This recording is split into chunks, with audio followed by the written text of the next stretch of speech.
Hi, Moses Lotus, back making another response to Mr. Louis Ruggiero and his Refuting Calvinism series. This time we're talking about original sin, and my refutation isn't so much going to focus on the positive assertion of teaching about original sin, nor am I going to define fully total depravity and prove it. The concept that I really want to focus on is the concept of prevenient grace. A couple of issues come up here, particularly what prevenient grace is defined as, and then I guess the proof text for it. So let me get started. Mr. Ruggiero says, defining prevenient grace, he says that it is the grace operating on the human will prior to turning to God. Not sure where he got that particular definition. It's somewhat close, but I don't think Mr. Ruggiero understands even the concept of prevenient grace, and that kind of comes out when he talks about what it means. He tries to define prevenient grace or prove it from Scripture. Okay, first using Romans 1:18 through 20. And if we read that, and I'm going to read that from the ESV version, no particular reason right now, just what I have in front of me. Romans 1:18 through 20. For the wrath of God is revealed from heaven against all ungodliness and unrighteousness of men, who by their unrighteousness suppress the truth. For what can be known about God is plain to them, because God has shown it to them. For his invisible attributes, namely his eternal power and divine nature, have been clearly perceived ever since the creation of the world and the things that have been made, so they are without excuse. Now, is this text telling us that this is some sort of grace given to them so that to help them convert, to help cause them to be saved, etc.? Is it something that's again operating on the human will prior to turning to God? No. What the Bible is telling us here is that this is the basis. If anything, this is one common thing why everybody in the world stands condemned and under the wrath of God, because God has clearly revealed himself to us in the natural created order. And that's really, and Mr. Joe gets what this is, natural revelation.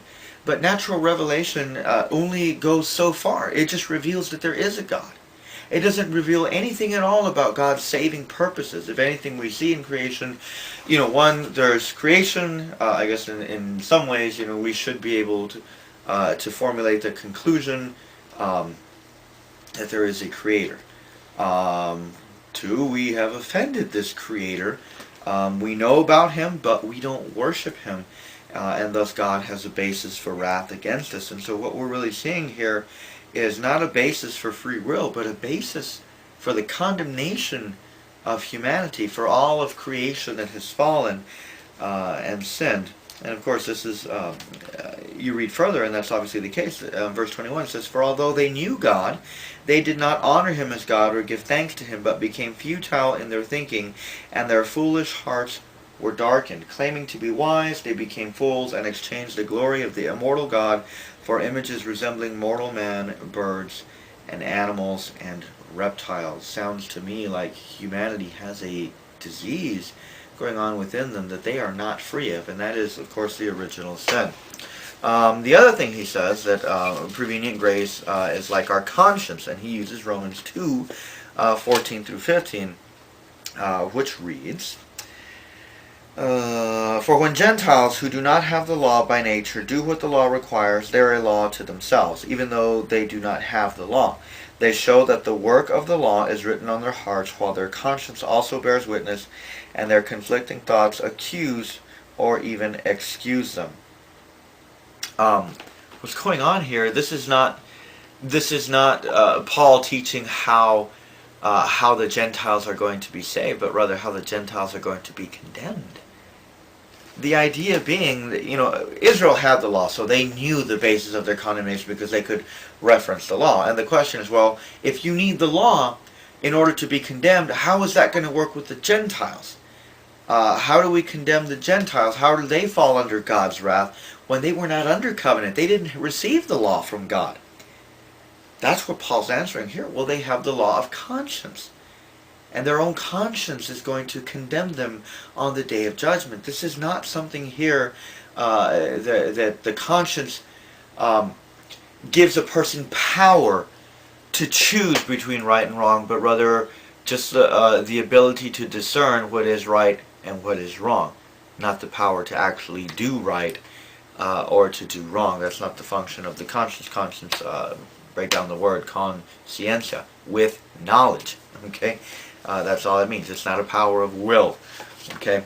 And the third example that he gives, that prevenient grace is the ability to understand and accept the gospel. And he uses several verses here, and he has a really horrible method of using Strongs and stuff like that. In John 1:9, he reads, the true light, which enlightens everyone, was coming into the world. He was in the world, okay, etc. John 15:5, or rather John 8:12. 8:12. Again, Jesus spoke to them, saying, I am the light of the world. Whoever follows me will not walk in darkness, but have the light of life. And then John 15:5. I am the vine, you are the branches. Whoever abides in me and I in him, he it is that bears much fruit, for apart from me you can do nothing. I don't know if it's his assertion that everybody has light, simply because Jesus Christ has come into the world, as if just by him coming in, being incarnate into the world, that everybody is therefore enlightened by that experience. I don't think that seems to be what Scripture is teaching. I'm not sure if that's what Mr. Ruggiero is saying or not, but clearly Jesus affirms that there are still people that are in darkness, that there are those, I believe 2 Corinthians 4:4, whom the God of this world essentially keeps in his kingdom of darkness. He keeps them blind, essentially, to the gospel, and he makes use of their depravity and keeps them there. Prevenient grace, rather, I want to read. I hope I have enough time to get it. This is from The Cross and Salvation by Bruce Demarest. Very, very excellent work. He says this about prevenient grace, and describing it, and of course kind of dealing with it a little bit. He said, much debate surrounds the issue of how God's grace is prevenient to the sinner's first positive response to God. Both Reformed and Arminians agree that grace is prevenient in the general sense that God initiates the first movement in salvation. Wesleyans and Arminians insist that prevenient grace savingly engages all people, whereas the Reformed limit its efficacy to the elect or the sheep given by the Father to the Son. Arminians envisage prevenient grace as that action of the Spirit that mitigates inherited depravity and corruption universally. This sufficient grace is said to restore to all sinners the ability to respond to the gospel. Since depravity is judged to be neutralized by prevenient grace, Arminians posit an optimistic view of sinners in their empirical condition. The scripture texts we have adduced earlier in support of real human depravity appear to contradict this claim of restored spiritual ability in sinners universally. 1. To clarify the meaning of the phrase prevenient grace, consider Jesus' words to the crowd gathered for the Passover feast in John 12:32. But I, when I am lifted up from the earth, will draw all men to myself. Jesus' audience included not only Jews, but some Greeks. That is in verse 20. Or proselyte Gentiles. The Lord's words suggest that his saving work was intended for both ethnic Jews and Gentiles, as he and his apostles plainly taught in John 10:16, John 11:52, Acts 10:34 and 35, and elsewhere.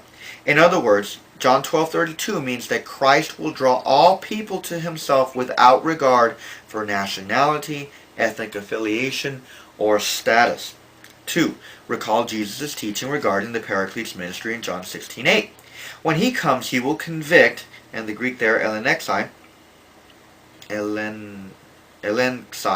okay, the word of guilt in regard to sin and righteousness and judgment. The verb elenko means expose, refute, or convict.